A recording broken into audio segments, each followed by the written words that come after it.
తప్పిపోయిన కుమారుడు తప్పు చేస్తే తిరిగి ఇంటికొస్తే తండ్రి ఏమన్నాడు?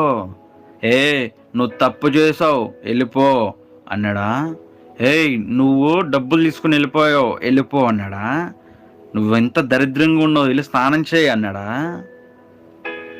నువ్వు పాపం చేసావు వెళ్ళి పో బయటికి పో అన్నాడా? అనలా. రాగానే ఏమి చూడలా, అలాగ హత్తుకున్నాడు కదా. దేవుడు నువ్వు చేసే పాపాలని కూడా దేవుడి దగ్గర నువ్వు ఒప్పుకుంటే నా దేవుడు నిన్ను అలాగే హత్తుకుంటాడు తల్లి, అలాగే హత్తుకుంటాడు తెలుసా, అలాగే హత్తుకుంటాడు నా దేవుడు. అన్నా నిజంగా దేవుడు నన్ను ప్రేమిస్తాడా? తమ్ముడు, నువ్వు పాపిగా ఉన్నప్పుడు ఆయన నేను ప్రేమించాడంటే ఇప్పుడు నువ్వు నిదానంగా మారుతున్నావు. నేను ఎందుకు ప్రేమించాడు చెప్పు?